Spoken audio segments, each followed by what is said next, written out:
warahmatullahi wabarakatuh.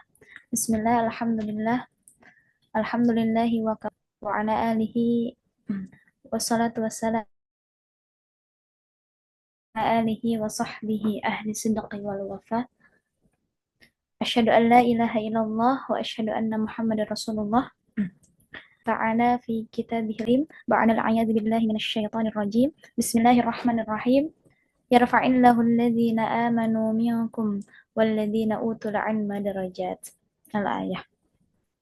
Alhamdulillah, segala puji bagi Allah.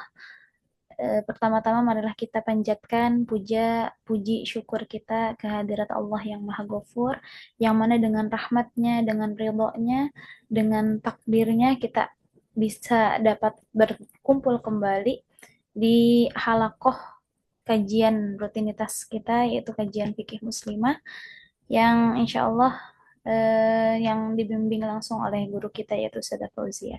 Salawat beserta salam semoga tetap tercurah limpahkan ke ke junjungan kita, kekasih kita yaitu Nabi besar kita yaitu Nabi Muhammad Sallallahu Alaihi Wasallam.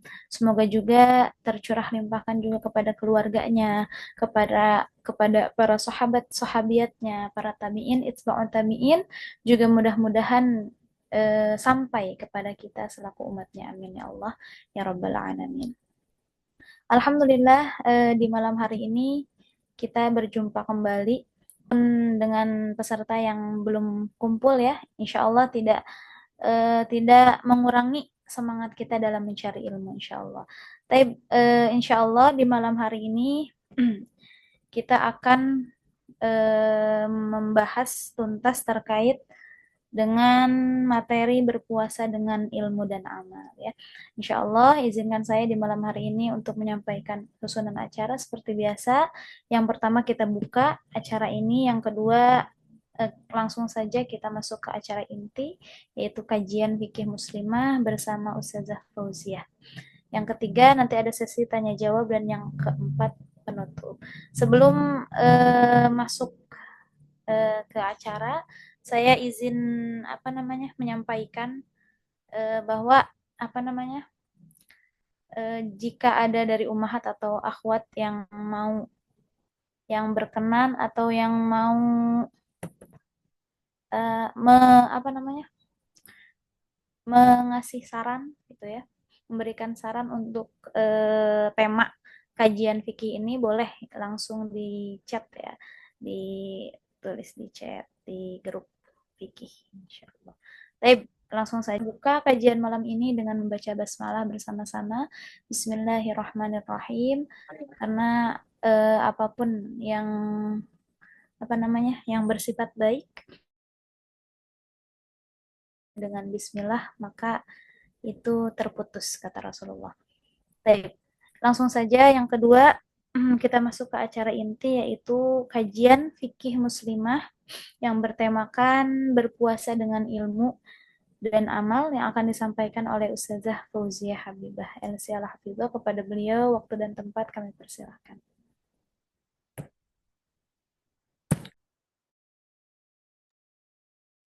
Bismillahirrahmanirrahim.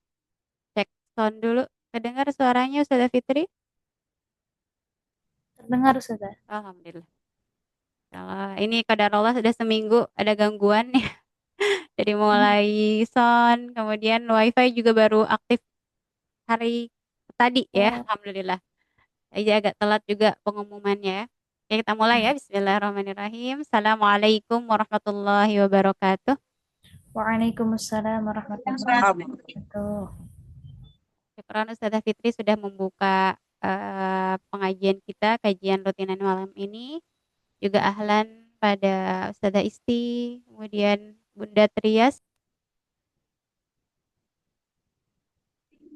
Ya,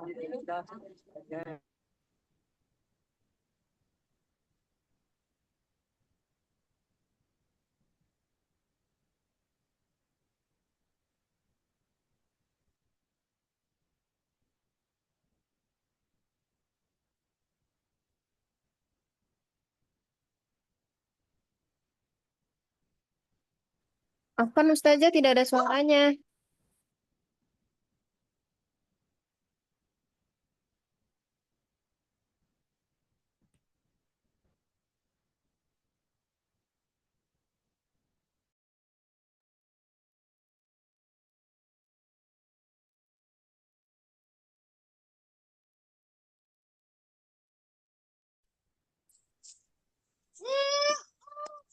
Belum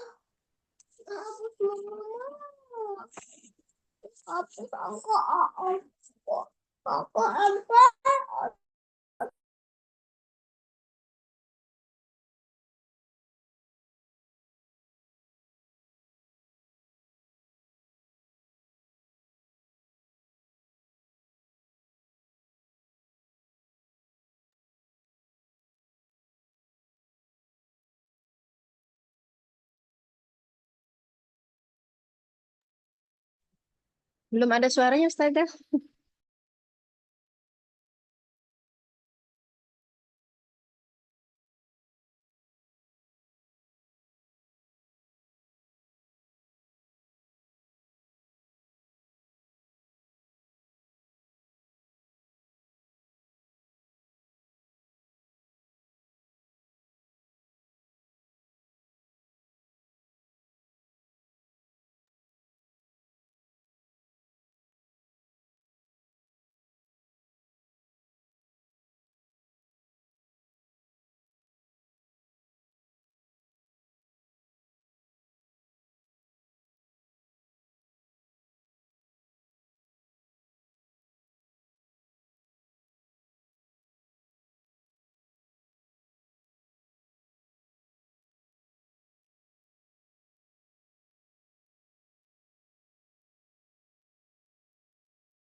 Iya, sayang.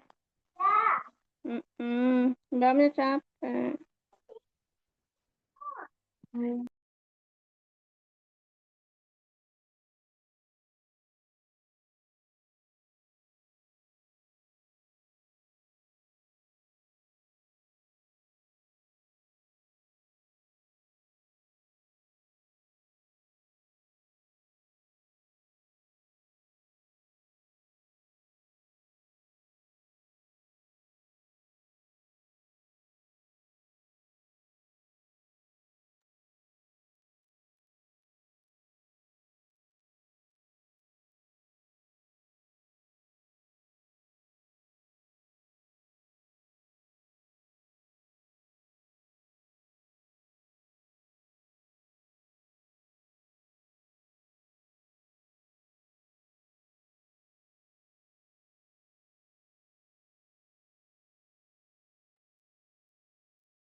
Assalamualaikum. Waalaikumsalam Ustazah.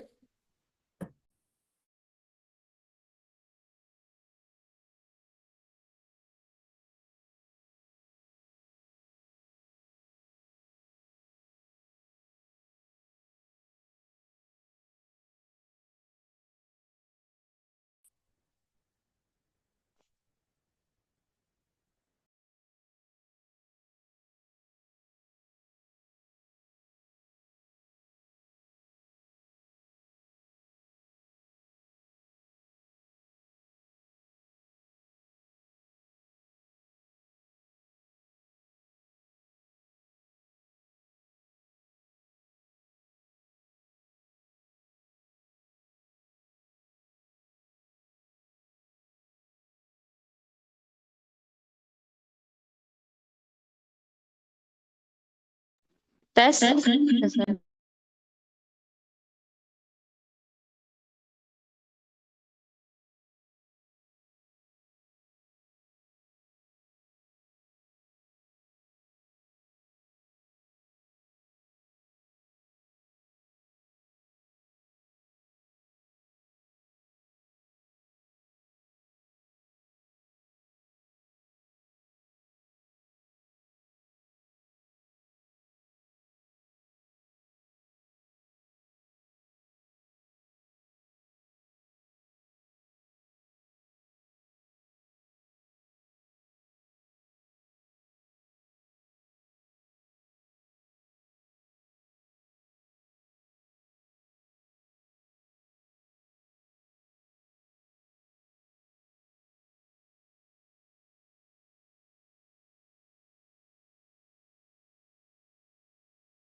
Assalamualaikum.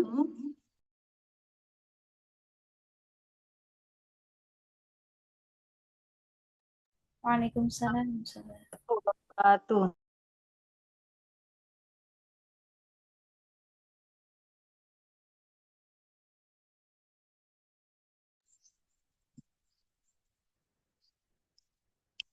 Assalamualaikum akhwat. Terdengar suaranya sekarang? Waalaikumsalam warahmatullahi wabarakatuh. Sudah Terdengar, Fitri? Ustazah? Alhamdulillah. Akhwat nih, aduh setengah jam ya, Masya Allah.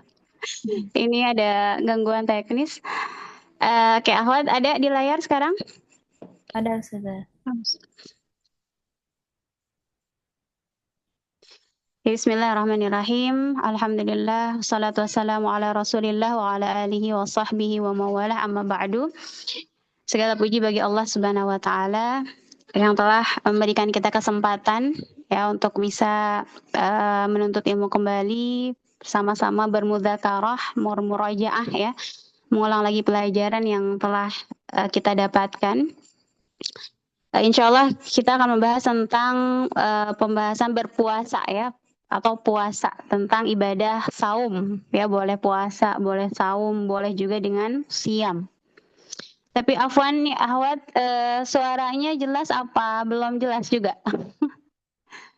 Ini Udah jelas, Ustaz. Udah jelas ya. Alhamdulillah. Ya, astagfirullahaladzim. Mudah-mudahan diberikan kesabaran ya akhwat. Harap bersabar. Karena mencari ilmu itu butuh kesabaran ya. Begitupun saya di sini sama-sama mencari ilmu juga ya. Ada aja ya ujiannya. Mungkin sekarang diuji dengan suaranya yang macet, kadang juga mati lampu ya. Mungkin akhwat boleh sharing ada kendala apa sebelum masuk Zoom? Ada nggak Ustazah Fitri? Mungkin ada yang ngantuk nggak? Iya, betul. Iya, udah ngantuk ya Ustazah Fitri kayaknya, Masya Allah. Iya, dengan segudang aktivitas akhwat sekalian, sebenarnya di sini bukan antun punya waktu luang ya, tapi meluangkan waktu ya. Dan kita berharap dengan pertemuan malam ini sebagai tanda bukti keimanan kita kepada Allah dan Rasulullah ya, dan malaikatnya juga insya Allah sebagai bukti kita iman kepada Allah. Dalam surah Al-Hajj ya dijelaskan innalladzina amanu wa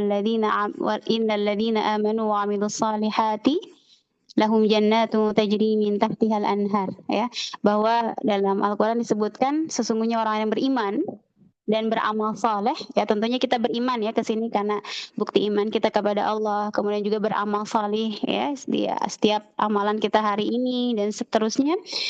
Kemudian kata Allah lahum jannatun tajri min tahtihal anhar. Ya, janji Allah Subhanahu wa taala untuk orang-orang yang beriman dan beramal saleh, Allah janjikan surga. Ya, Masya Allah, jannatin tajri min tahtihal anhar, surga yang di bawahnya ada sungai yang mengalir. Kemudian juga yuhallawna fiha min asawir min dhahabi wa lu'lu'ah. Yang mana orang beriman tersebut nanti ketika di surga mereka akan memakai gelang ya dari emas. Kemudian juga mereka juga akan memakai pakaian dari sutra. Masya Allah, kita tentunya ingin sekali ya termasuk orang-orang yang dijanjikan tersebut. Kemudian lanjut ayatnya di ayat 24, wahudu ilal tayyib ya. Tanda-tanda orang yang beriman ini apa? Kata Allah, dan mereka diberikan hidayah ya. Hidayah bi minal qaul.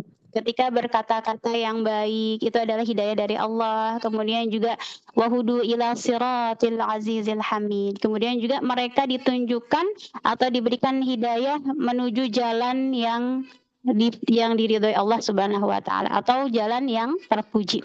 Maka kita berharap juga dengan pertemuan ini adalah tanda bentuk Allah Subhanahu wa taala memberikan kita hidayah ya. Hidayah itu mahal sekali. Betul nggak? Hidayah mahal ya, nggak bisa dibeli ya. Makanya kita berhusnudzon saat ini Allah inginkan kebaikan, inginkan hidayah kepada kita semua sehingga kita bisa berkumpul di daring ya, walaupun lewat Zoom meeting, tapi mudah-mudahan tidak mengurangi nilai keberkahannya. Amin ya robbal alamin. Oke, ini salah satu request siapa nih berpuasa kemarin ya. Ada salah satu ummahat minta pembahasan puasa karena memang kalau misalnya kita lihat rukun Islam, ya kalau rukun Islam puasa keberapa nih? Rukun keberapa, akhwat? Rukun Islam keberapa? Halo akhwat. Masya Allah, keempat. Ada yang masih bangun anaknya. Betul, keempat ya. Kemarin bab sholat sudah, bab zakat juga kemarin udah. Ya kalau puasa sekarang lebih ringan, sebenarnya lebih singkat lagi, nggak terlalu panjang ya pembahasannya. Tapi sangat penting juga kita bahas sebagai pengokoh keimanan kita juga supaya kita mempersiapkan juga. Karena puasa itu bukan hanya di bulan Ramadan aja, tapi juga ada anjuran-anjuran puasa di selain bulan Ramadan. Oke, boleh izin di mute ya. Mungkin kalau lagi tempat yang ramai. Oke, di layar sudah ada ya berpuasa dengan ilmu dan amal. Bismillahirrahmanirrahim. Ini insya Allah sudah tidak asing lagi. Ini mudzakarah judulnya ya. Murajaah, mengulang kembali tentang puasa. Yang mana udah usia berapa nih, puluhan tahun ya, pasti udah puasa yang kesekian kalinya, tapi nggak ada salahnya kita membahas kembali tentang bab ini. Walaupun Ramadan masih berapa bulan lagi nih kira-kira? Sekarang baru Safar ya, Muharram, Safar, Rabiul Awal, Rabiul Akhir, sekitar 6 bulan lagi ada nggak? Ada ya, kurang lebih. Oke, di sini secara bahasa, puasa itu adalah al-imsaku 'ani syai'. Ya, secara bahasa, secara umumnya, bahwa puasa itu adalah menahan, mengekang, boleh ya, menahan diri dari sesuatu.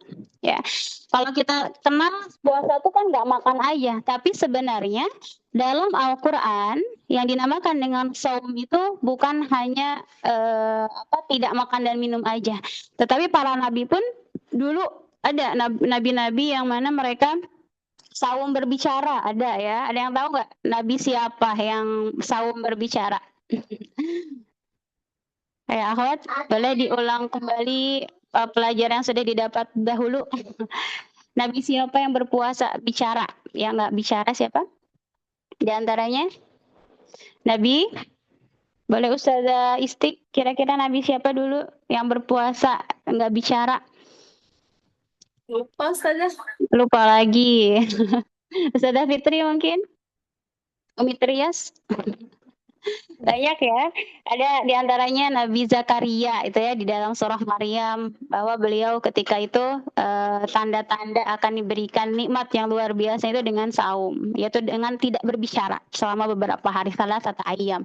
Kemudian juga Maryam ya, Sayyidah Maryam ibunya Nabi Isa alaihissalam, beliau pun sama, itu saum ya, tidak berbicara juga saat terjadi adanya fitnah dari orang-orang Yahudi saat itu ya, sama. Dan ini secara umum adalah menahan diri dari sesuatu ya. Dalam Al-Quran bukan hanya dari makan dan minum saja, tetapi juga dari berbicara. Begitupun di sini menahan diri dari bercampur dengan istrinya.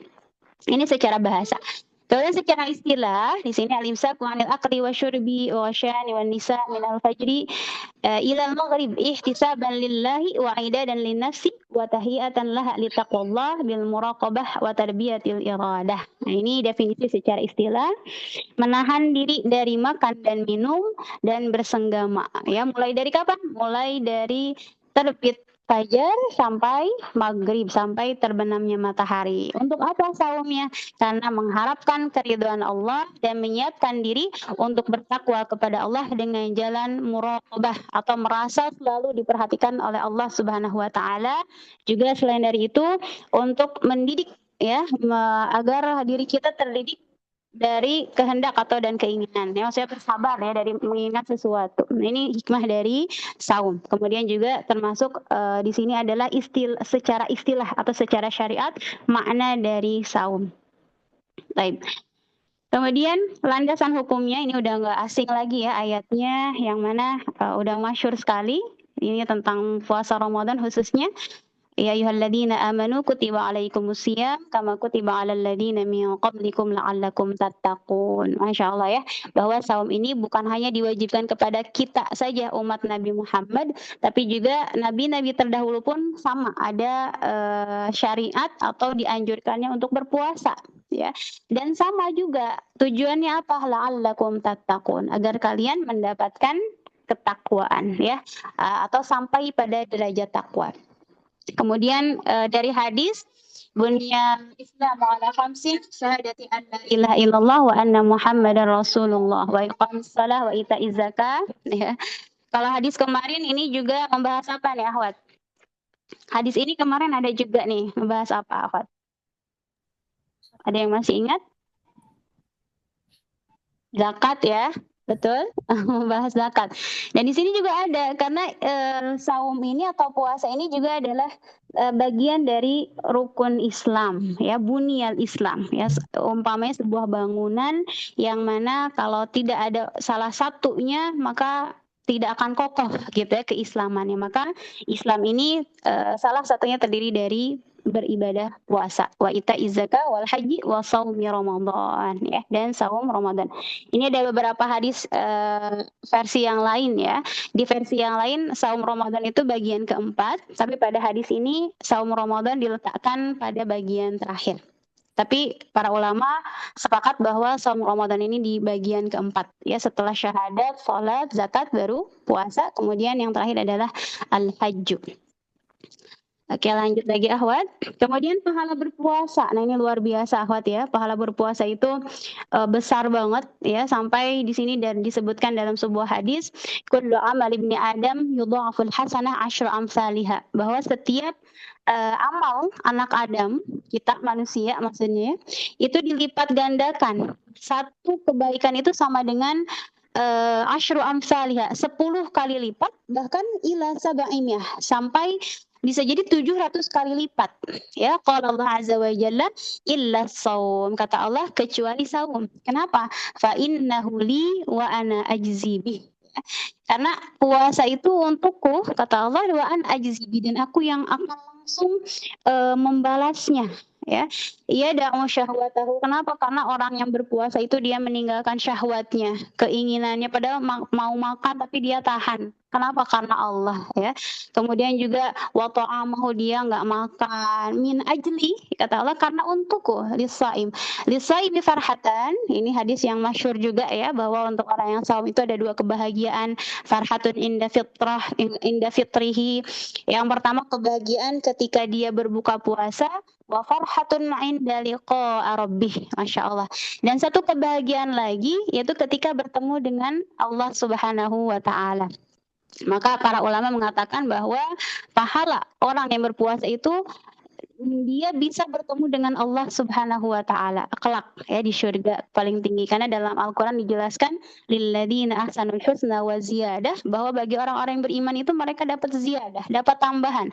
Itu salah satunya bisa bertemu dengan Allah Subhanahu wa taala. Masya Allah. Maka kata para ulama pun disebutkan bahwa kenikmatan yang ada di syurga ya, baik itu makanan, tempat tinggal atau apa lagi lah, banyak sekali ya di syurga, itu tidak ada apa-apanya ketika dibandingkan bisa bertemu dengan zatnya Allah Subhanahu wa taala. Ya Allah alam, tapi kita berharap ya semoga kita termasuk orang-orang yang bisa bertemu dengan Allah Subhanahu wa taala kelak. Amin ya rabbal alamin. Kemudian lagi dalam hadis ini, wala khulufu fihi atyab indallahi min rihil misk. Ya. Kemudian sungguh bau mulut orang yang berpuasa lebih harum di sisi Allah daripada bau minyak kasturi. Ya, Masya Allah, itu udah nggak asing lagi ya, bahwa orang yang berpuasa pasti bau mulutnya berbeda gitu ya dibanding orang yang nggak berpuasa. Tapi kata Rasulullah bahwa bau mulut itu lebih wangi lagi kelak di surga daripada bau misik. Ya, atau yang pernah nyium baunya gimana misik itu? Pokoknya wangi ya. Jadi nggak usah minder Ahwat yang lagi saum ya, ummahat lagi saum nggak usah minder ya. Saya nggak mau ngomong kenapa, malu soalnya wangi misalkan ya, wangi-wangi gitulah. Maka kata Rasulullah bahwa baunya pun itu akan lebih wangi daripada minyak misik ya. Kemudian di sini puasa terbagi 2 ya, kita ketahui ada puasa sunnah, ada puasa wajib ya. Oke, udah nggak asing ya, puasa sunnah adalah amalan dapat melengkapi kekurangan amalan wajib. Begitupun dalam sholat ya, kita kalau misalkan udah sholat fardu, kita disunnahkan sholat sunnah. Kenapa? Karena dengan sholat sunnah tersebut insya Allah untuk menambal sholat fardu kita yang kurang sempurna, misalkan kurang khusyuknya gitu ya, maka dengan sholat sunnah akan menambal kekurangan-kekurangan kita dalam sholat. Begitupun dalam saum ya. Takutnya ketika kita berpuasa Ramadan, saum di bulan Ramadan, kita kurang sempurna. Misalkan ternyata di puasa Ramadan kita banyak salahnya, misalkan ya, malah banyak ngomongin orangnya gitu misalkan ya. Kemudian kita melengkapi, atau di bulan yang lain kita melakukan saum sunnah, insya Allah ini akan melengkapi kekurangan amalan kita di bulan Ramadan atau di puasa wajib kita ya. Maka selain itu pula puasa sunnah dapat meningkatkan derajat seorang menjadi wali Allah, kekasih Allah yang paling depan ya, bahkan disebut as-sabiqunal al-muqarrabun ya. Kemudian lewat amalan sunnah inilah seseorang akan mudah mendapatkan cinta Allah, sebagaimana disebutkan dalam hadis qudsi, wa ma yazalu 'abdi yataqarrabu ilayya bin nawafil hatta uhibbuh ya, bahwa senantiasa seorang hambaku ya, dia mendekatkan diri kepadaku dengan apa? Dengan an-nawafil, dengan amalan-amalan sunnah, hatta uhibbuhu, Kata Allah, sehingga aku mencintainya, ya. Jadi kalau hadis qudsi itu apa? Itu hadis yang mana hampir sama ya derajatnya kayak Al-Qur'an ya. Tapi bedanya apa? Kalau Al-Quran kan lafaz dan maknanya dari Allah Subhanahu wa taala ya. Tapi kalau hadis qudsi maknanya dari Rasulullah, tapi apa? Lafaznya dari Rasulullah, maknanya dari Allah ya. Kemudian perbedaannya kalau Al-Quran kita baca sebagai ibadah ya, setiap hurufnya ada ganjarannya. Tapi kalau hadis qudsi ini derajatnya hadis ya, seperti hadis-hadis yang lain.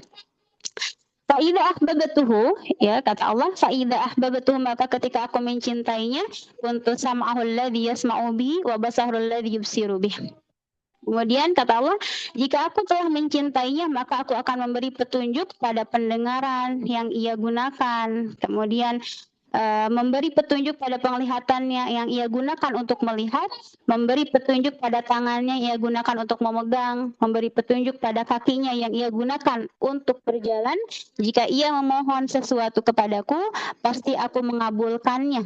Dan jika ia memohon perlindungan, pasti aku akan melindunginya. Dalam hadis ini maknanya umum ya, bukan hanya untuk ibadah puasa sunnah saja, tapi juga untuk amalan sunnah yang lain ya, bin nawafil, umum apa aja pokoknya. Dan termasuk puasa sunnah ini ketika kita melakukannya dalam rangka ingin dicintai Allah, maka apapun yang kita minta atau setiap yang kita dengar, yang kita lihat atau langkah kaki ini insya Allah akan menuju pada yang diridhai Allah Subhanahu wa taala. Bahkan di sini pasti aku akan melindunginya, ya, akan dapat perlindungan dari Allah Subhanahu wa taala. Yang pertama tadi puasa sunnah, kemudian yang kedua adalah puasa wajib. Hanya dua aja ya. Puasa sunnah dan puasa wajib aja. Di sini kalau misalkan membahas puasa sunnah, tentunya banyak ya. Di sini ada 8. Yang pertama ada puasa Senin dan Kamis, udah nggak asing ya. Di sini saya nggak sertakan hadis karena insya Allah sudah masyhur ya. Dalam hadis disebutkan puasa Senin dan Kamis itu merupakan hari di mana amal seorang hamba itu diperlihatkan kepada Allah Subhanahu wa taala. Ada juga yang mengatakan kenapa saum Senin ini disyariatkan atau disunnahkan? Katanya karena hari lahirnya Rasulullah Sallallahu Alaihi Wasallam. Tapi juga yang hadis yang masyhurnya bahwa Senin dan Kamis ini adalah 2 hari yang mana amalan kita diperlihatkan kepada Allah Subhanahu Wa Taala. Sehingga kata Rasulullah, dan aku wa ana uhibbu ya ayyurada amali wa ana shaim. Aku suka sekali gitu ya kalau misalkan amalku diperlihatkan kepada Allah wa ana shaim, dan aku dalam keadaan saum. Ya Masya Allah ya, karena Rasulullah itu selalu mendawamkan atau selalu senantiasa ya saum di hari Senin dan hari Kamis gitu. Kemudian yang kedua bulan Sya'ban. Nah, bulan Sya'ban ini adalah ada hadisnya menyatakan bahwa Rasulullah ketika masuk bulan Sya'ban, beliau sangat memperbanyak saum. Ya, tidak disebutkan berapa harinya, tapi kata para sahabat, pokoknya Rasulullah ketika masuk bulan Sya'ban memperbanyak amalan, terutama amalan saum. Gitu. Tapi enggak sebulan full enggak, tapi banyak banget gitu ya kata para sahabat. Kemudian yang ketiga 6 hari di bulan Syawal. Ini yang kita kalau udah udah lebaran, nah misalkan ya udah silaturahmi, udah apalagi udah jalan-jalan misalkannya, maka 6 hari ini juga 6 hari di bulan Syawal kita usahakan untuk saum. Kenapa? Karena kata Rasulullah, barang siapa yang saum 6 hari setelah bulan Syawal ya, di bulan Syawal, maka sama dengan dia saum ya dahar ya, atau saum 1 tahun full. Masya Allah, 1 bulan Ramadan kemudian diikuti diikuti dengan 6 hari di bulan Syawal, maka sama dengan dia saum selama 1 tahun full. Masya Allah, luar biasa ya. Yang keempat yaitu saum Arafah. Kemarin juga kita sudah melaluinya ya, tanggal 9 yang lain yang para hujjaj, para jamaah haji sedang wukuf, nah kita disunahkan untuk saum Arafah. Apa pahalanya? Karena kalau kita melaksanakan saum Arafah, maka akan menghapuskan dosa apa Ahwat Iwan? Ahwat Umahat? Dosa yang telah lalu dan yang akan datang. Ya, setahun yang lalu dan setahun yang akan datang. Ya. Kemudian yang kelima, ya, 3 hari di setiap bulan Hijriyah. Oke, berarti setiap tanggal berapa nih? Ini murajaah ya, akhwat. Tanggal berapa aja? 3 hari di bulan Hijriyah? 13 ya. 11, 12, 13.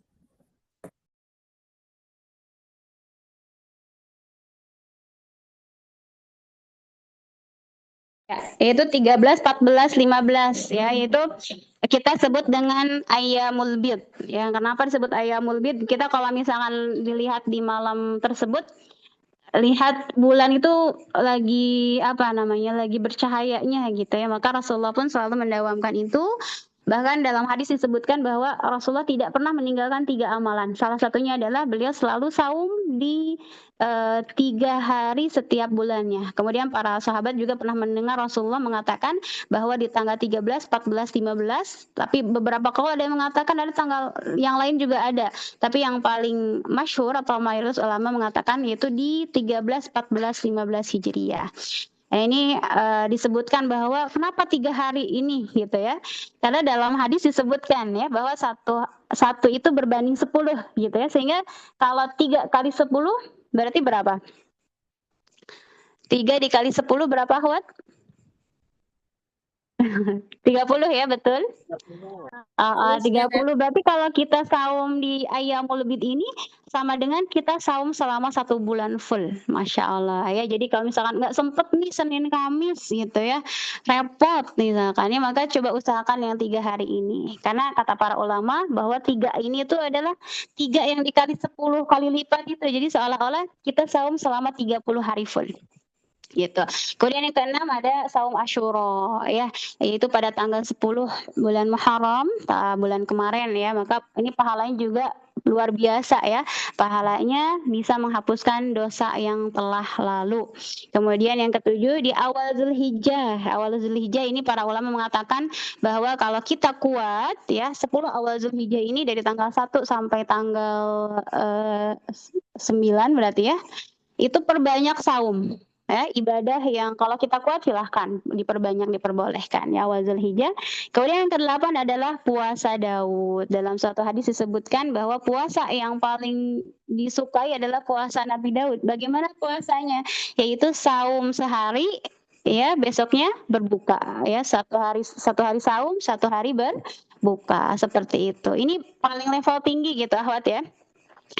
Nah, makanya boleh nggak kira-kira kalau saumnya setiap hari? Nah, ini sebenarnya ada perbedaan pendapat para ulama. Jadi yang paling level tinggi udah puasa Daud aja. Kalau ayam dahar misalkannya saumnya setiap hari, ini tidak dianjurkan. Kenapa? Karena Rasulullah hanya mengatakan mencontohkan puasa Daud. Tapi kalau apa namanya, kalau kalian mampu misalkan setiap hari, silahkan, ada yang membolehkan juga. Tapi yang ke-8 ini adalah puasa Daud. Sehingga puasa Daud pun ini kalau tidak mengganggu aktivitas gitu ya, Ahwat. Misalkan seorang ummahat, seorang aktivis ya, seorang ustadzah atau yang apa punya kerjaan di luar ya, misalkan dengan melaksanakan puasa Daud misalkan, sehingga dia tidak melakukan kewajibannya, atau seorang ibu rumah tangga misalkannya dia saum setiap setiap hari saum, besoknya enggak misalkan ya, sehingga tidak melakukan kewajibannya dia sebagai seorang istri misalkan, ini nggak boleh gitu. Atau seorang suami harusnya mencari nafkah, tapi karena saum Daud atau puasa Daud sehingga dia malas-malasan. Nah, ini jadinya hukumnya tidak diperbolehkan gitu ya, karena mengganggu suatu yang wajib. Padahal puasa Daud ini adalah sunnah. Jadi kata Rasulullah, kalau kamu mampu maka puasa Daud aja gitu. Jadi nggak ada pilihan, ya udah puasa setiap hari selama setahun tuh nggak ada ya, Masya Allah. Oke, lanjut lagi Ahwat. Kemudian oke, ada gangguan. Oke, kecepatan Ahwat ya sampai sini bisa dipahami ya.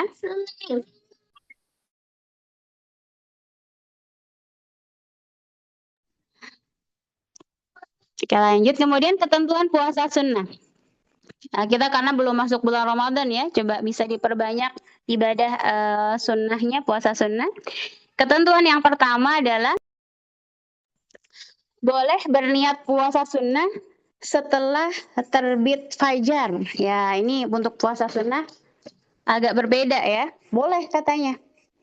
Kita berniat puasa sunnah setelah terbit fajar jika belum makan, minum, dan selama tidak melakukan hal-hal yang membatalkan puasa. Ya, Masya Allah, ini ada hadisnya. Kok boleh gitu, misalkan niatnya nggak dari malam. Untuk puasa sunnah ini ya, khusus. Bahwa kata Sayyidah Aisyah radhiyallahu anha, ia berkata, dakhala alayya an-nabiy sallallahu alaihi wasallam dhata yaumin faqala hal indakum syai'? Faqulna la. Qala fa inni idzan sha'im. Thumma atana yauman akhar faqulna ya Rasulullah adlana hais faqala arinihi falaqad asbahtu sha'iman fa akala. Nah ini ada suatu kisah ya Masya Allah. Kata Aisyah, Sayyidah Aisyah, Rasulullah pernah masuk ya, ke rumah, kemudian menanyakan kepada istrinya, kepada Sayyidah Aisyah, ada makanan nggak? Kemudian kata Aisyah, nggak ada. Ya, kemudian dalam riwayat lain, Rasulullah datang ke istri yang lain, ada makanan apa tidak? Nggak ada. Kemudian kata Rasulullah, idan ana shaim. Maka aku saum kalau misalkan tidak ada makanan. Di sini kita lihat ya, Masya Allah, tentang zuhudnya Rasulullah SAW, sampai di rumahnya pun tidak menemukan makanan sama sekali. Nah, kemudian di sini ada hukum, sampai keluar hukum ya, istidlal, bahwa bolehnya melakukan puasa dadakan, gitu ya, bahasa kita dadakan, nggak niat dari malam, tapi tiba-tiba ya udah saum aja. Yang penting kita dari pagi tersebut tidak melakukan hal-hal yang membatalkan puasa, tidak makan, tidak minum, bisa panen dan sebagainya. Gitu, karena disebutkan bahwa ketika Rasulullah SAW datang ke rumah Aisyah itu di waktu zuhur, ya. Maka kata para ulama bolehnya berniat puasa sunnah setelah terbit fajar jika belum makan dan minum. Ini khusus untuk puasa sunnah saja. Kemudian yang kedua, seorang istri tidak boleh berpuasa sunnah sedangkan suaminya bersamanya kecuali dengan izin suaminya. Gitu ya. Jadi kalau seorang istri harus izin dulu kalau mau puasa sunnah. Kenapa? Karena kata Rasulullah SAW, la tasumul mar'ah wa ba'luha syahidun illa bi'idnih. Ya, janganlah seorang wanita berpuasa sedangkan suaminya ada kecuali dengan izinnya. Maka harus izin dulu ya, jangan kerajinan misalkan mau saum aja tapi nggak izin. Nah ini tidak boleh ya. Kalau untuk puasa sunnah harus izin. Tapi kalau puasa wajib itu nggak usah izin ya, karena dalam hadis la ta'ata li ma'siyatillah, ya, tidak ada ketaatan dalam bermaksiat kepada Allah Subhanahu wa taala. Oke. Syarat puasa. Sekarang ada yang namanya wajib, ada syarat wajib, ada syarat sah. Bedanya apa? Kalau yang wajib ya, kalau sudah terpenuhi maka kita wajib melaksanakan salat. Melaksanakan puasa, melaksanakan puasa. Kemudian ada syarat sah. Apa nih bedanya kalau syarat sah? Kalau tidak terpenuhi syarat-syaratnya, maka tidak sah puasanya. Oke, sampai sini bisa dipahami, Ahwat? Perbedaan syarat wajib dan syarat sah bisa dipahami? Afwan Ustazah, ulangin. Ulang, oke. Kalau syarat wajib, ya, syarat wajib itu kalau kita sudah terpenuhi syarat-syaratnya, maka kita sudah wajib berpuasa.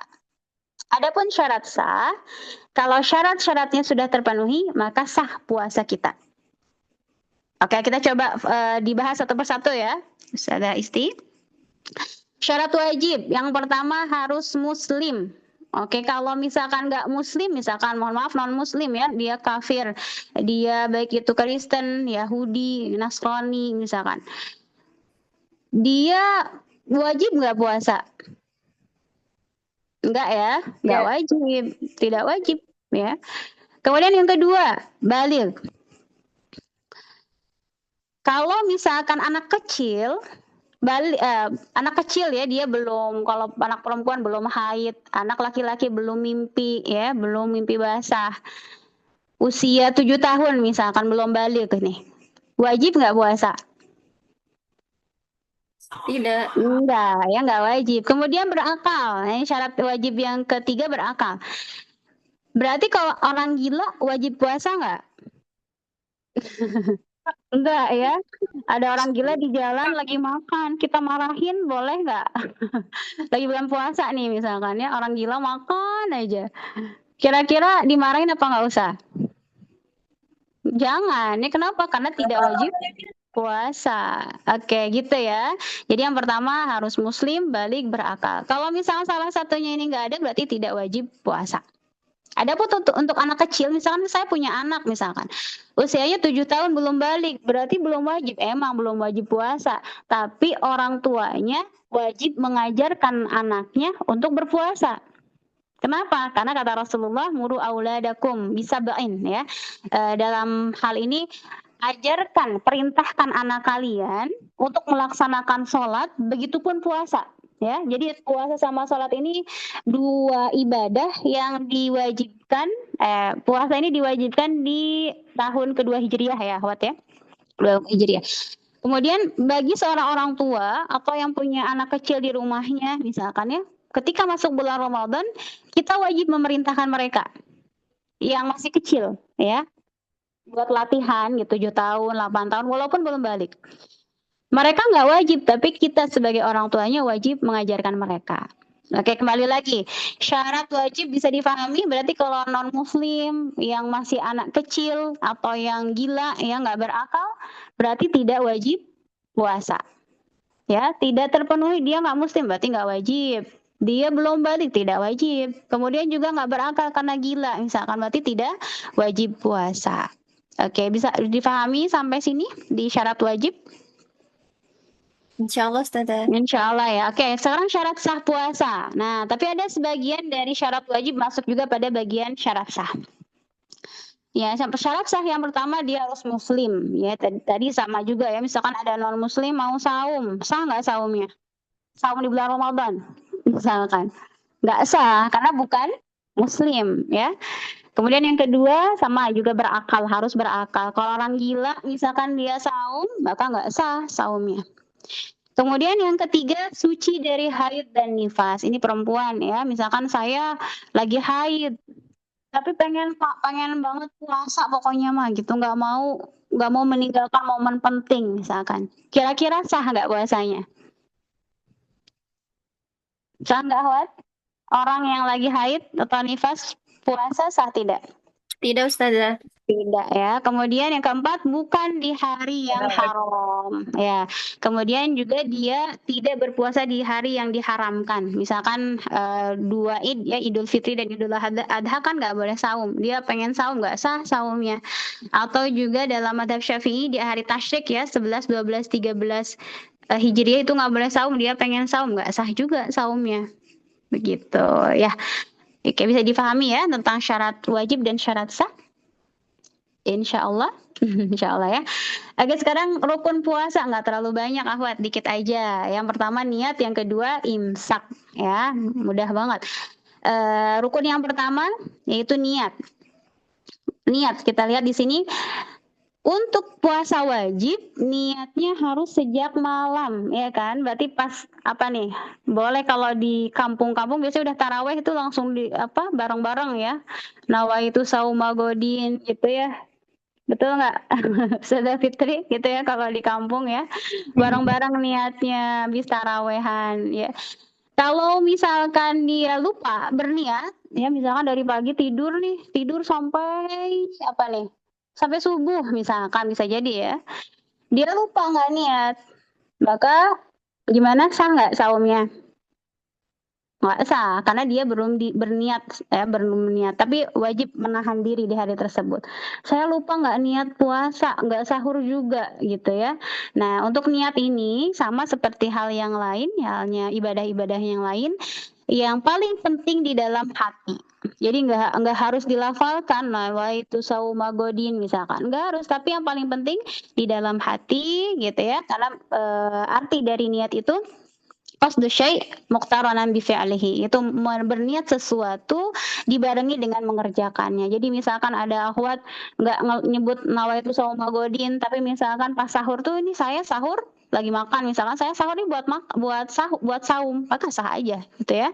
Jadi ketika dia sahur pun dia sudah berniat untuk melakukan puasa. Atau dengan simpel aja besok saya mau berpuasa, cukup ya.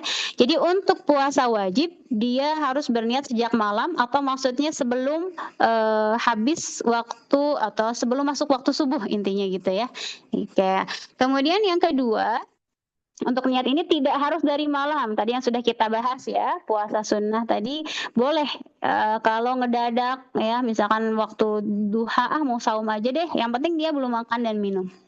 Oh sekarang tuh hari apa misalkan? Oh besok besok Kamis ya misalkan.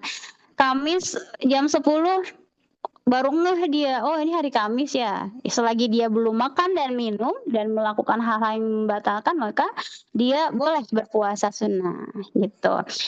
Ini dalilnya malam yajma'i siyam qabla al-fajri fala siyamalah ya. Artinya siapa yang tidak membulatkan niat mengerjakan puasa sebelum waktu fajar, maka ia tidak berpuasa gitu. Maka tidak berpuasa. Intinya dalam puasa wajib ya, harus berniat di waktu malam atau sebelum terbit matahari. Rukun kedua yaitu imsak. Oke, imsak di sini bukan, kalau di kampung saya kalau imsak apa tuh? Suka ada serine ya. Kalau di Jakarta apa, Bun? Umi Trias?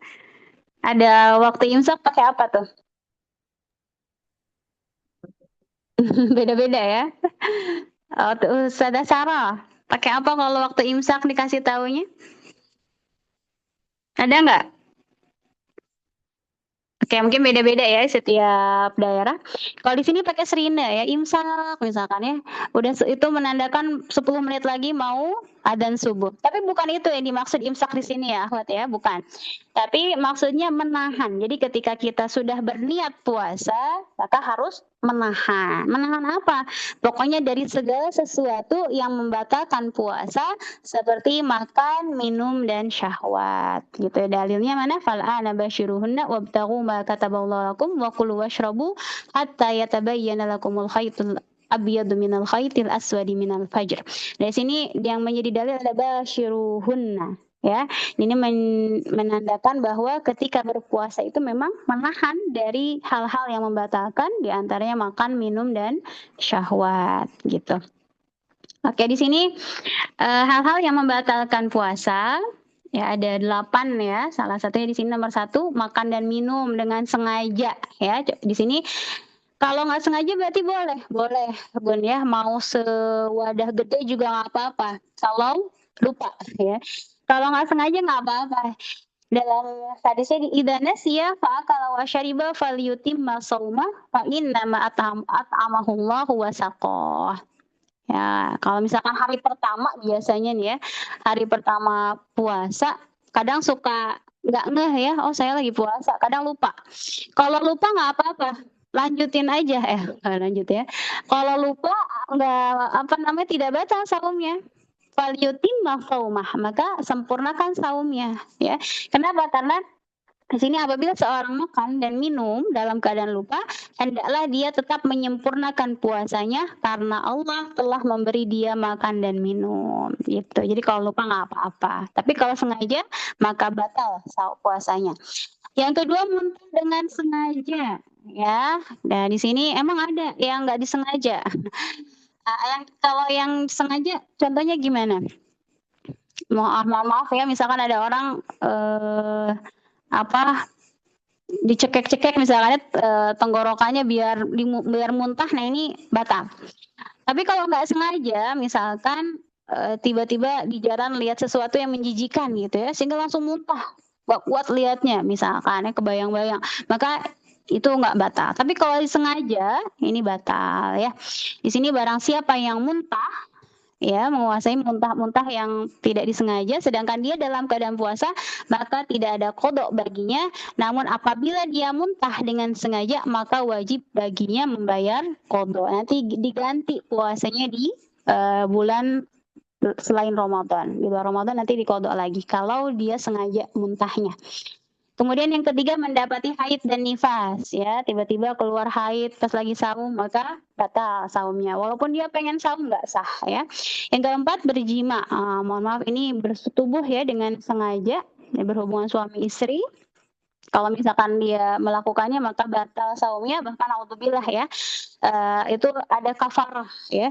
Dia harus membayar dengan saum selama 60 hari berturut-turut, 2 bulan berturut-turut. Ini termasuk yang kafaratul uzma ya, kafarah yang besar sekali. Kenapa?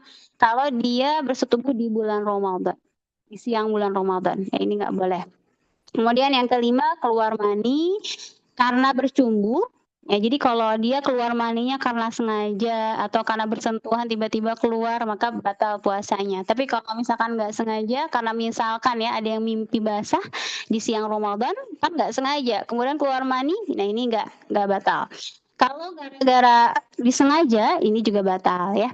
Yang keenam mengeluarkan darah haid atau nifas. Yang ketujuh mengalami gangguan jiwa atau gila ya, orang misalkan kadang sehat kadang nggak waras misalkan, maka ketika dia tidak waras batal saumnya. Yang kedelapan keluar dari agama Islam atau murtad. Dia naudzubillahi min dzalik. Misalkan ada seseorang yang ketika bulan Ramadan tiba-tiba keluar dari agama Islam, ya, maka saat itu pula dia batal puasanya. Walaupun dia masuk lagi ke agama Islam, oh tadi misalkan saya mau bersyahadat lagi, maka saumnya harus diganti di hari yang lain, gitu. Bahkan yang sangat disayangkannya apa? Kalau ada yang keluar dari agama Islam, maka amalan yang dulunya telah dia lakukan itu terhapus. Ya, mayyusyrik billahi dalam ayatnya habitat a'maluh, maka amalnya pun terhapus.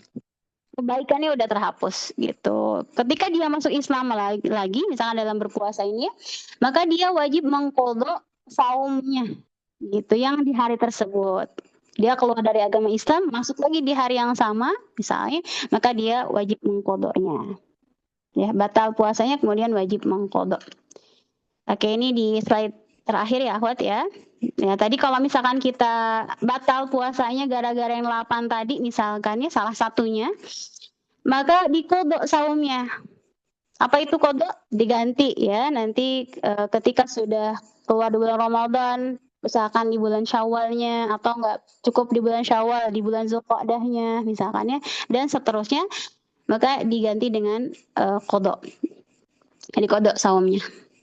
Kemudian dalam istilah puasa itu ada fidyah ya. Fidyah itu membayar ganti ya. Gantinya nanti ada beberapa pendapat para ulama. Itu enggak qadha. Kalau qadha kan diganti puasa dengan puasa lagi ya. Kalau fidyah enggak. Untuk siapa aja fidyah puasa? Yang pertama untuk orang tua yang renta. Ya udah sepuh banget ya. Udah enggak kuat puasa. Ya, sehingga ketika dia meninggalkan puasa wajib ya di bulan Ramadan, maka nanti dia bayar fidyah.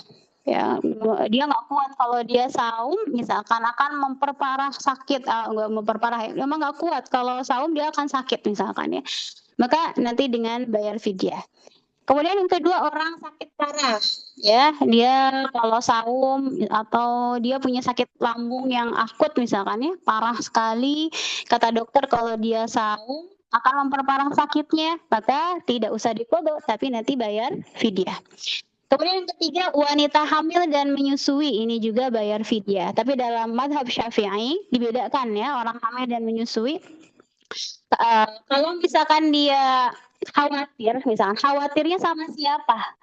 Kalau khawatirnya sama anaknya, misalkan pada janin, orang hamil misalkan khawatir sama janin, atau yang menyusui khawatir sama anaknya, maka nanti wajib qadha dan wajib fidyah.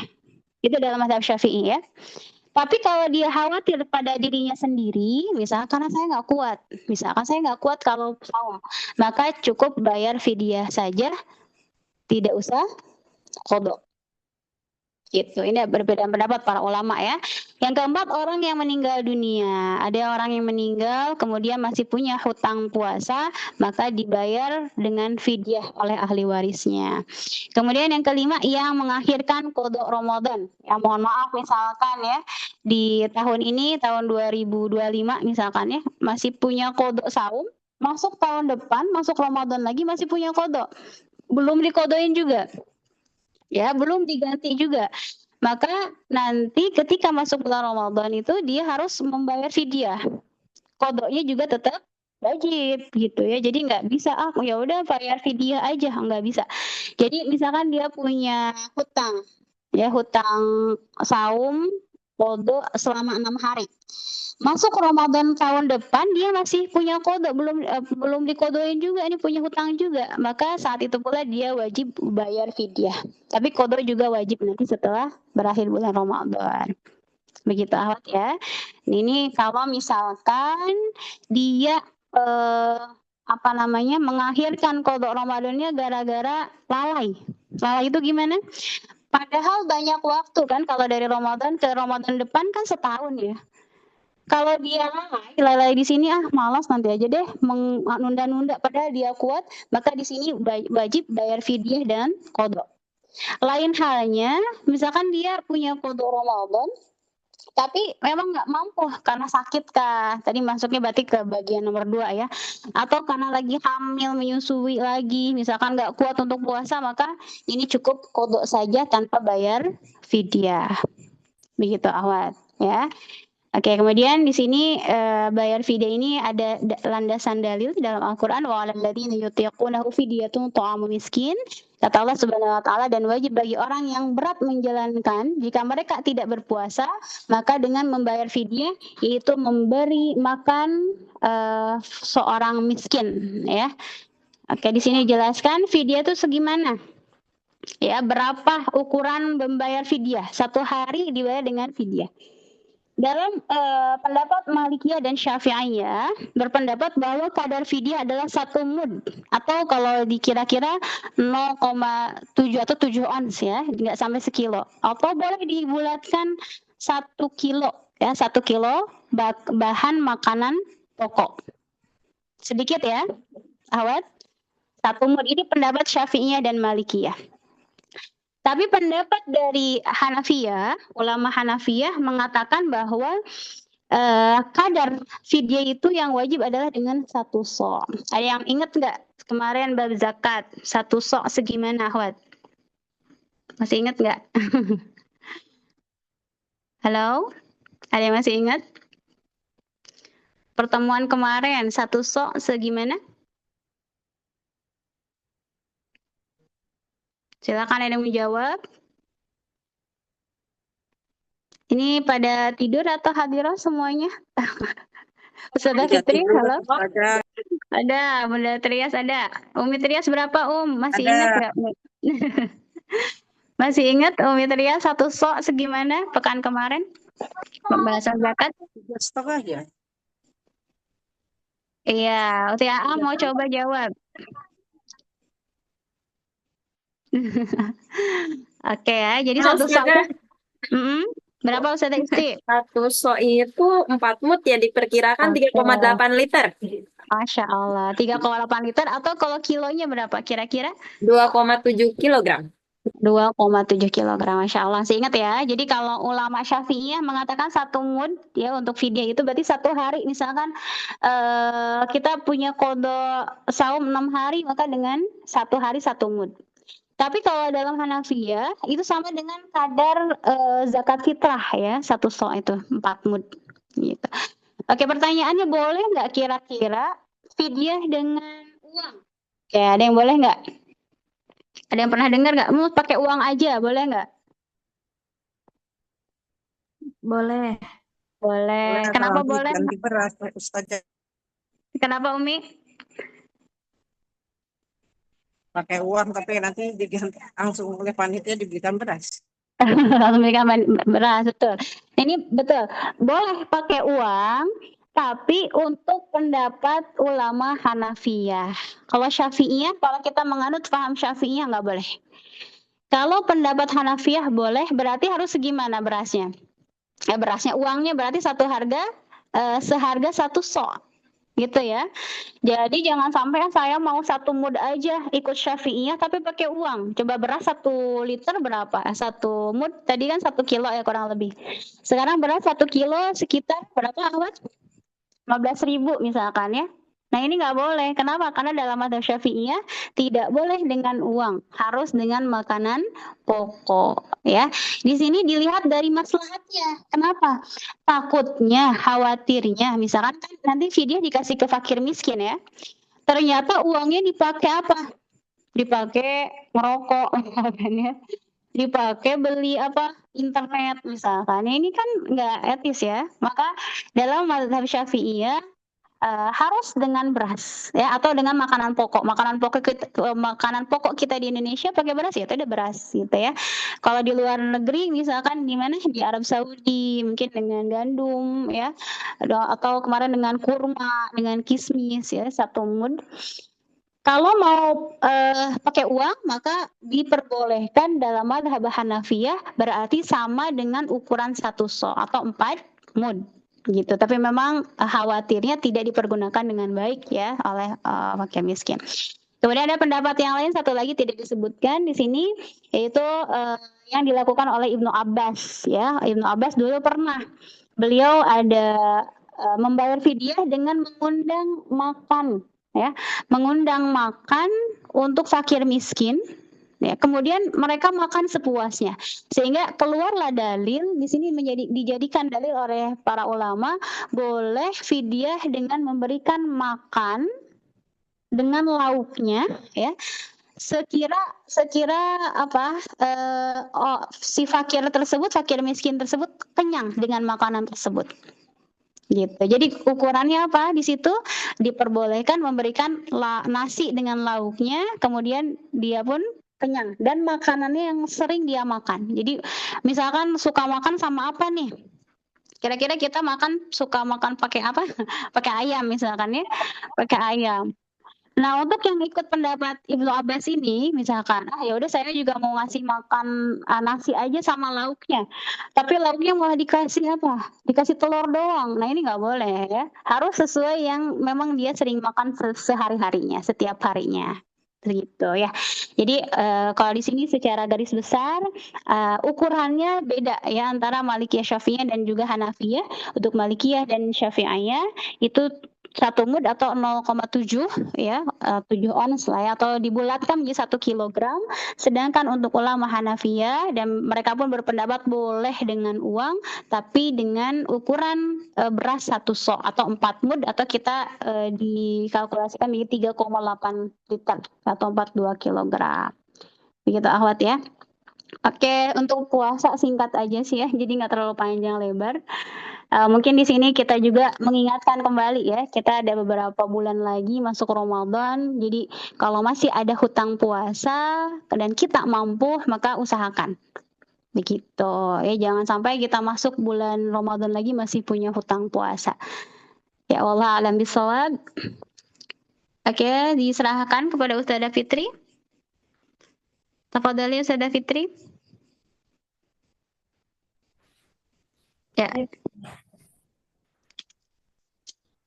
Baik, Masya Allah, syukran, jazakallahu khairan, kasiran Ustazah atas penjelasannya. Baik, kita langsung saja masuk ke sesi tanya jawab. Bagi ummahat yang mau bertanya, silakan boleh langsung ataupun di kolom komentar. Barakallahu fikum. Ustazah mau bertanya ya. Ya, silakan Ustazah Sarah. Itu Ustazah untuk yang tadi yang apa tuh yang membatalkan puasa salah satunya karena berhubungan suami istri itu yang berpuasa 2 bulan berturut-turut keduanya Ustazah.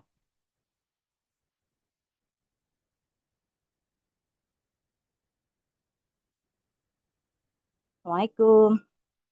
Ya, waalaikumsalam warahmatullahi wabarakatuh.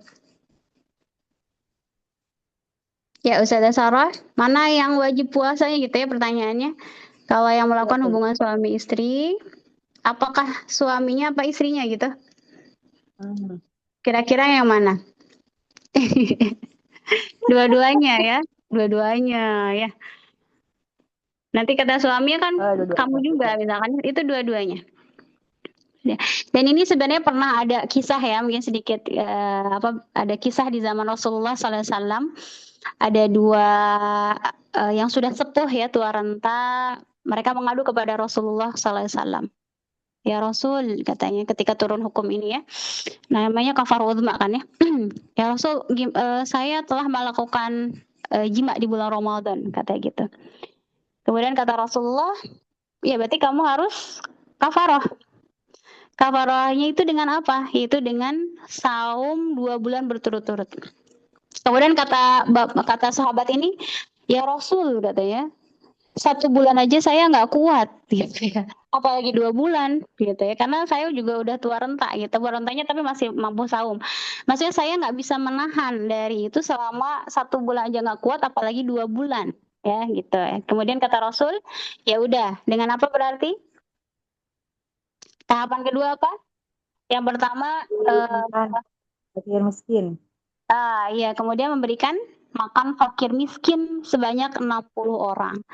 Kemudian kata sahabat ini, ya Rasul, gimana saya ngasih fakir miskin? Katanya saya aja seorang yang fakir juga gitu ya. Kemudian kata Rasulullah SAW, ya udah berarti setiap kamu makan diniatkan itu adalah memberikan makan kepada fakir miskin gitu. Masya Allah ya, Rasulullah SAW itu sebagai kedua hasanah, uswatun hasanah gitu, dan beliau tidak memberatkan ketika seorang sahabat memang tidak mampu untuk saum, maka dikasih opsi kedua. Kemudian opsi kedua juga nggak bisa, ya udah karena kamu seorang fakir miskin, maka setiap kamu makan pun misalkan itu adalah sedekah kamu kepada fakir miskin, walaupun sebenarnya untuk dirinya sendiri gitu ya. Masya Allah, seperti itu ya. Jadi dua-duanya jawabannya ya Ustaz Sarah, si suami dan istrinya juga harus membayar apa?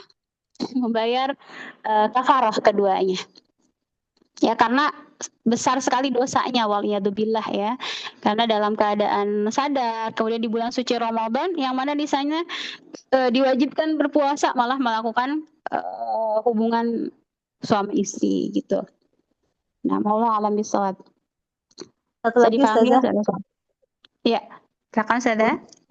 untuk ini apa namanya, untuk mengganti apa namanya, kondisi kita kan kalau misalnya lagi hamil gitu ya, itu lebih kita khawatir atau kondisi kesehatan Ustazah?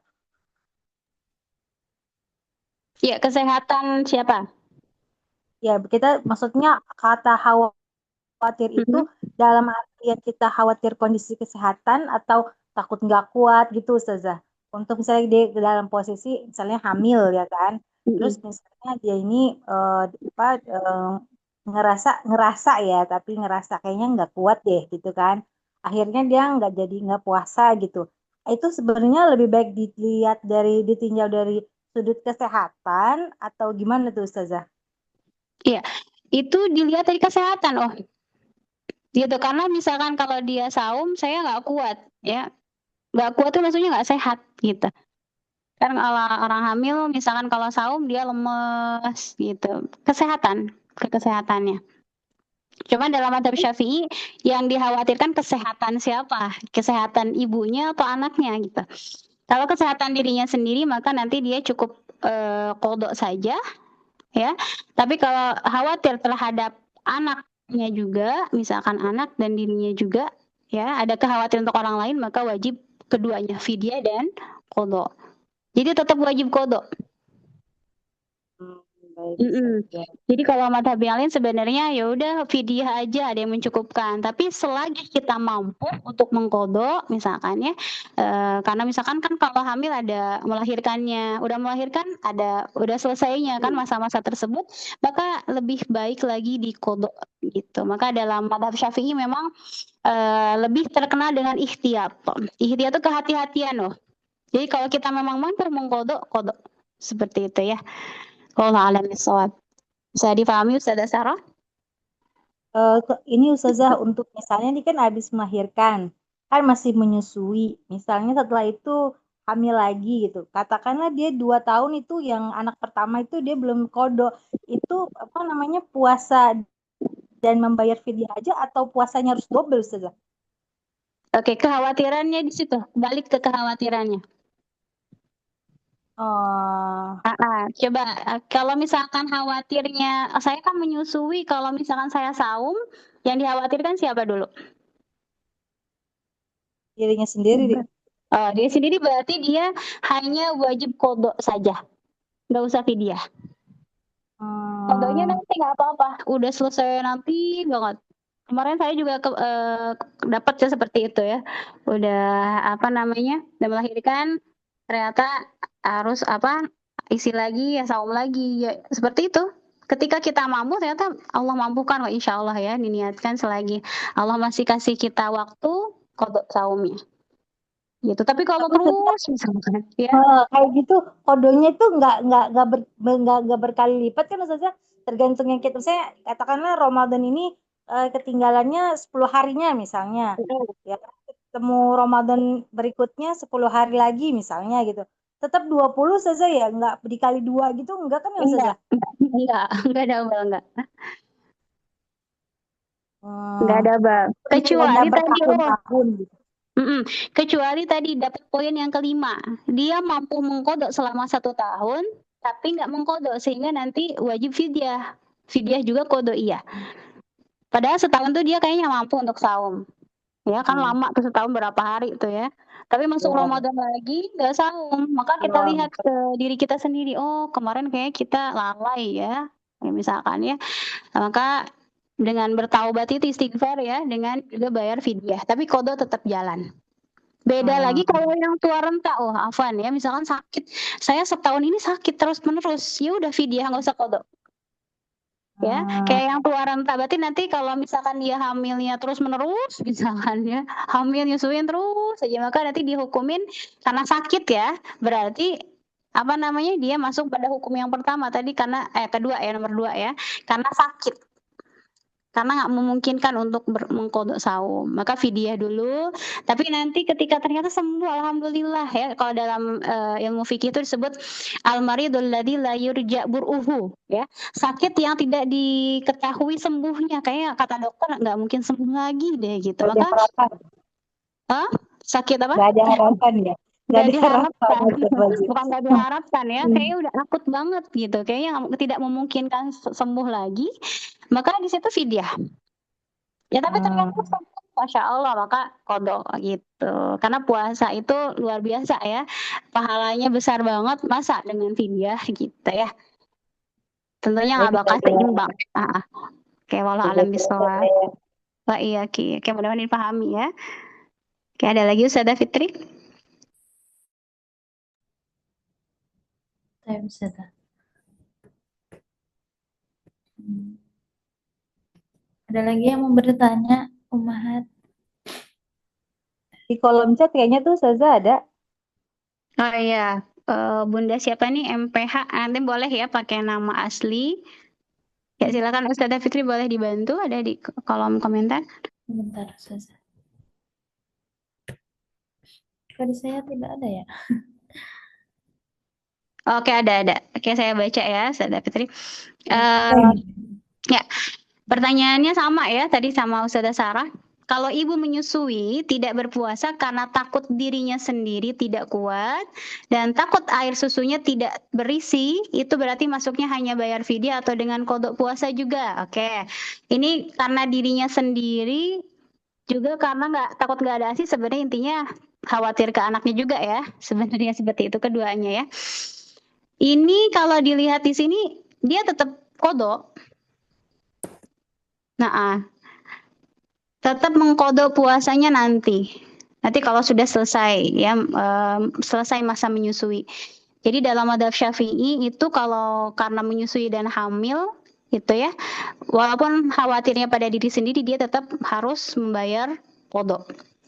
Kalau khawatir karena anaknya, misalkan karena yang lain, maka qadha dan fidyah, jadi double.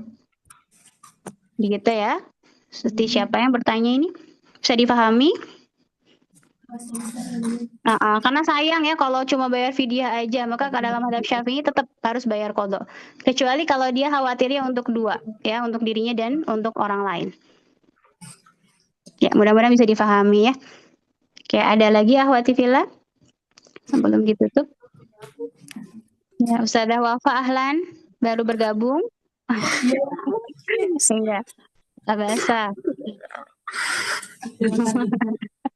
Iya, silakan Ustazah Fitri, ada lagi? Kalau nggak ada kita tutup. Kayaknya, aduh. Baik. Ana Ustazah. Oh, tidak. Ustazah Isti, silakan. Ustazah Isti silahkan, lupa nggak dibuka mikrofonnya. Nah, Ustazah. Ustazah kan orang yang meninggal dunia itu kan wajib bayar fidyah. Sedangkan kita nggak tahu nih yang meninggal dunia itu puasanya batal puasanya berapa gitu. Itu gimana ya Ustazah? Ya, pertanyaan Ustazah Isti, yang meninggal bisa bayar fidyah? Bisa Ustazah. Hah? Ustazah Isti, yang meninggal bisa bayar fidyah? Enggak maksudnya ini saudaranya gitu. Saudaranya. Atau Kalau belum keluarganya. bayar fidyah saja tidak meninggal. Aman Ustazah. Oke. Ini udah malam ya Ustazah Isti. Efek Oke, ngantuk. paham. Iya, diganti dengan fidyah gitu maksudnya ya. Oke, pertanyaannya saya ulang lagi. Orang yang sudah wafat kemudian punya hutang puasa bisa dengan dibayarkan fidyah oleh ahli warisnya gitu Ustazah Isti ya. Betul Ustazah. Pertanyaannya gimana? Kan kita nggak tahu puasanya berapa yang dia tinggalkan. Oke.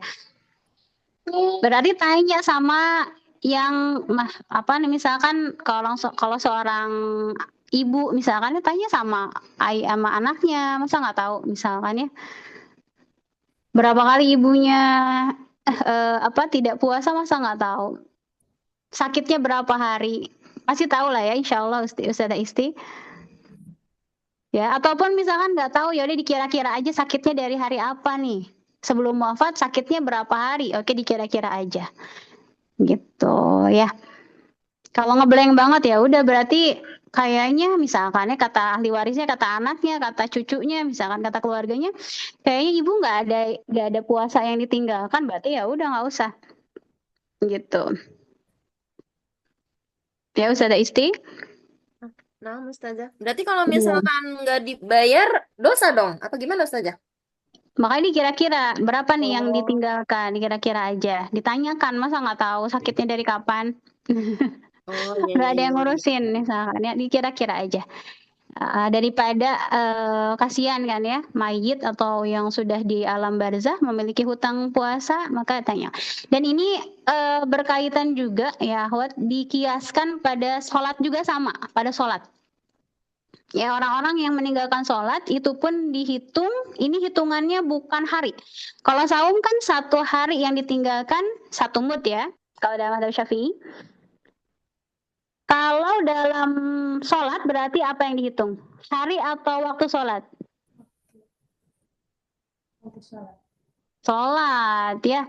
Dia nggak sholat berapa waktu, maka itulah yang dibayar fidyahnya. Enak banget kalau 1 hari 1 mood misalkan ya, enggak.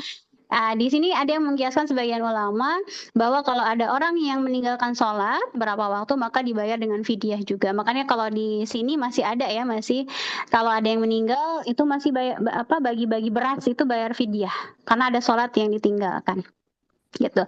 Tapi juga sebagian pendapat ulama mengatakan ya tentang ini ya orang yang meninggal antara dibayarkan fidyah atau dibayarkan hutangnya diqodho sama ahli waris. Nah, Masya Allah ya. Kemudian kalau misalkan ahli warisnya siap, maka diqodho oleh ahli warisnya. Kata ahli warisnya, udah saya akan mengqodho puasa ibu saya misalkan. Itu sah. Ya. Atau saya mau mengqodho sholat yang sudah wafat itu, boleh juga Ahwat. Diperbolehkan. Ini dikiaskan dengan haji, ya, dikiaskan dengan haji karena haji pun boleh untuk orang yang sudah meninggal. Misalkan atas bapak siapa, misalkan diperbolehkan. Gitu. Jadi ada yang mengatakan dengan fidyah silahkan, atau mau diqodho juga silahkan, ya, mau diqodho sholatnya, mau diqodho puasanya silahkan. Tapi ada juga pendapat yang agak ekstrim ya. Apa nih kira-kira? Apa nih, Ahwat? Nggak usah dikodok, nggak usah dividyahin. Doain aja, diistighfarin aja gitu. Tapi karena kita berharap ya kepada Allah dan ada hukumnya juga di kiasa mau ke yang fidyah atau yang dikodok silahkan. Tapi kalau yang enggak dua-duanya kasihan sekali gitu ya. Padahal kita pun ingin berbuat kebaikan untuk orang-orang yang sudah lebih dahulu wafat. Gitu ya, wallahu alam bisawab. Gitu ya Ustazah Istia tadi yang bertanya Nah, untuk Ustazah. mudah-mudahan bisa dipahami ya, insyaallah. Insyaallah. Syukran, Ustazah. Afwan. Oh, Tiara ya. Bunda Tiara, Masya Allah. Oke, Ahwat, ada lagi? Ustazah Fitri? Atau nggak ada? Kita tutup. Oke, sudah cukup mungkin ya? Diserahkan kepada Ustazah Fitri, silahkan. Baik, Ustazah. Baik, alhamdulillah kajian kita pembahasan sudah seluruhnya dibahas ya, alhamdulillah. Syukran Ustazah, jazakillahu khairan katsira atas pembahasannya di malam ini. Semoga kita semua bisa mengambil ibrah dan manfaatnya, dan juga mudah-mudahan kita juga bisa mengamalkan puasa sunnah di bulan-bulan sebelum Ramadan ini. Tapi mungkin itu saja untuk malam ini, dan diingatkan kembali untuk ummahat yang mau memberi saran tema kajian, boleh di grup di sharing-sharing ya. Baik, kita cukupkan saja untuk malam ini. Kita tutup dengan membaca hamdalah bersama-sama. Alhamdulillahirrabbilalamin. Dan doa kafaratul majlis. Subhanakallahumma wa bihamdika asyhadu an la ilaha illa anta astaghfiruka wa atubu ilaik. Sekian dari saya. Mohon maaf kurang lebihnya. Wassalamualaikum warahmatullahi wabarakatuh. Waalaikumsalam warahmatullahi Waalaikumsalam warahmatullahi wabarakatuh. wabarakatuh. Izin live Ustazah. Baik.